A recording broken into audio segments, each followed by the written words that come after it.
Hey, what's going on, guys? I know I've been away for a little bit.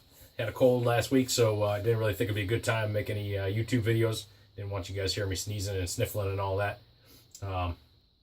But what we talked about in the last video was we talked about cutting foam. I gave you a couple different techniques and how I cut foam, the different ways I use these tools over here to get my angles and all that other good stuff. Today we're gonna actually talk about gluing this stuff together. So what I'm going to do is I'm going to move you in closer so you can actually see what's going on.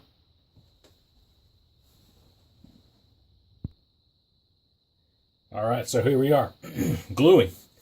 All right, so then my number one choice for glue is going to be barge contact cement. This stuff works great. It gives you really clean lines. You don't have to worry about your seams coming apart because this stuff, as long as you use it as the directions tell you to do it, it's going to hold really well. So I would highly suggest getting some. It's a little bit expensive, but it's worth it. I also use hot glue. I'll get into that here in a minute. Okay, so first thing you need to know is applying this glue. When you're applying it, you don't want to get too thick, too crazy with this. So what I do is I'll take it and I'll scrape all this excess off this brush. Brush comes in a can. So you just want bare minimum on that thing. You don't want to get too crazy with it. Brush that on there on your one side. Get the excess off. Like I said, you don't want it gooped on there because it won't work as well. And then get your other piece. Just paint that on there just like that. Put that cap back on. Alright, so you're going to want to let that sit and dry for maybe 5 to 15 minutes. Really, I guess it's going to depend on what your weather is. If it's humid, that's going to all play into it, what the temperature is. But I actually have a couple pieces over here that I've already put some glue on, so we'll get into that with those. So once you've let this set up and dry, you can see this one's actually still a little bit wet. I just did this a little bit ago. Should be dry, but it's a little cold in here. So when you put these things together, you don't want to be, offset, right? So you want these things to be perfectly together and look like a nice clean piece, unless you're trying to get an offset piece. So what I like to do is I like to just join up this edge with this edge, and then I'll roll it together, and it should come out looking pretty good. So join that edge, that one. Now you can see nice and flush right there. Then all you gotta do is just take that piece and just roll it down. Looks like a nice clean piece. And then what I'll do is I'll push it all together, just squeeze it.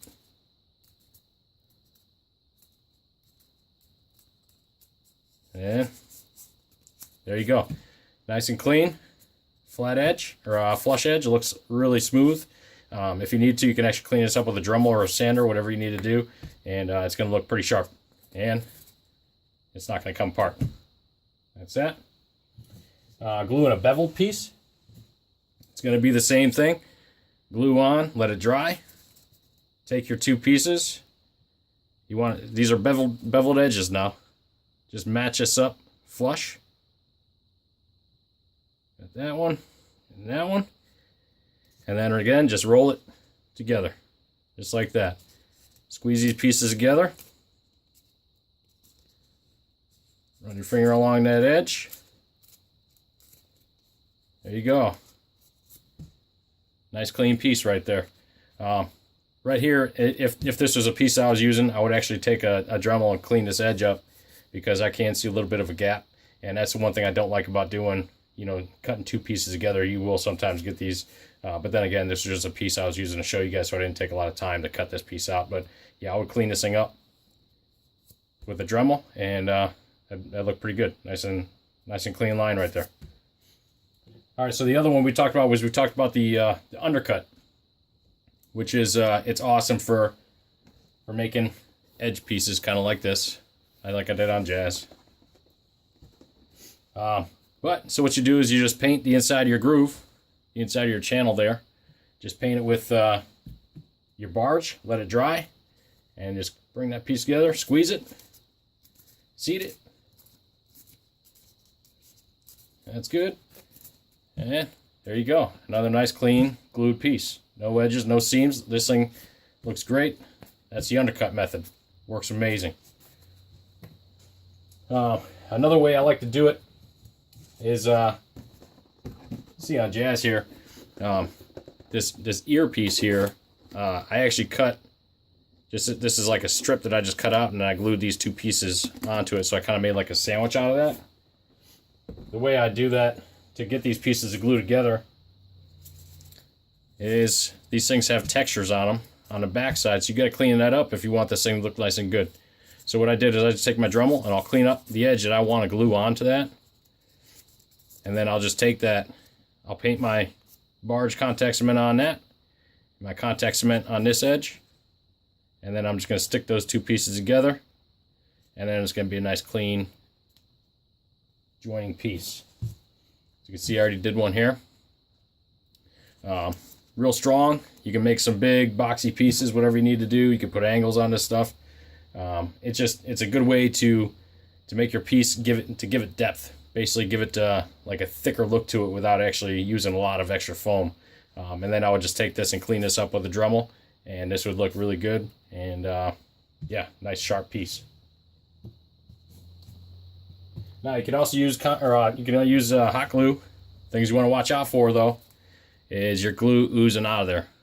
You get that, it's just not going to look good. You see this on a lot of projects. I've had a lot of projects that have had stuff like this. If you're not going to be using this piece as like, you know, cosmetically finished piece, it's not a big deal. But if it's going to be something like, you know, on the outside of the helmet or something like that, or outside armor, you don't want this glue oozing through. You can cut it off. But, you know, these are just all things that waste your time. So you can see this was hot glue. You can't see any glue that oozed out. It almost looks like it's contact cement, but it's not. The way I do that is just apply a little bit of the hot glue to your edge, and then when you're putting it on there, just roll your piece away. So like you would roll it to the back when you glue it, just like that, so your glue would ooze out here instead of the front. And that'll give you a nice clean look with the hot glue. Oh, there's one more thing I want to show you. This is getting into more of the detail type stuff, but you know, say I know you've seen a lot of pieces that have a raised edge on it like this. Really easy. The easiest way to do this is just cut your piece out, whatever you want. You want to sand that edge, bevel it, whatever you want to do, do it, and then all you do, just hot glue the back of it, and it gives you this really cool raised looking piece. Nice little detailed finished piece. But we'll get into some more detailed stuff. I just want to throw that one out there because I'm talking about glue. Have my hot glue gun going, so figured I'd just show it to you. But that's really it. That's all I got for you guys on gluing. All right, guys. So that's gluing in a nutshell. There's other things to it as well. You'll learn along the way the more you go. But just for the basic starters, that's really all you need to know. That's all I got for you guys today. Please let me know what you guys want to see. Eventually I'm going to start running out of things that I think that I should show you. So if there's specific things you guys want to see, please let me know. Write it in the comments, send me a message, whatever you want to do. But you know, let me know what you want to see. As always, you guys can see my current projects on Instagram at BMBids. Currently getting ready to paint this Optimus Prime helmet. That's why you see this pink in the eyeballs. He's all heat treated, ready to go. So if you want to see what's going on with that, just check me out, Instagram BMBids. Other than that, if you guys like this video, give me a thumbs up and subscribe, and I'll catch you next week. See ya.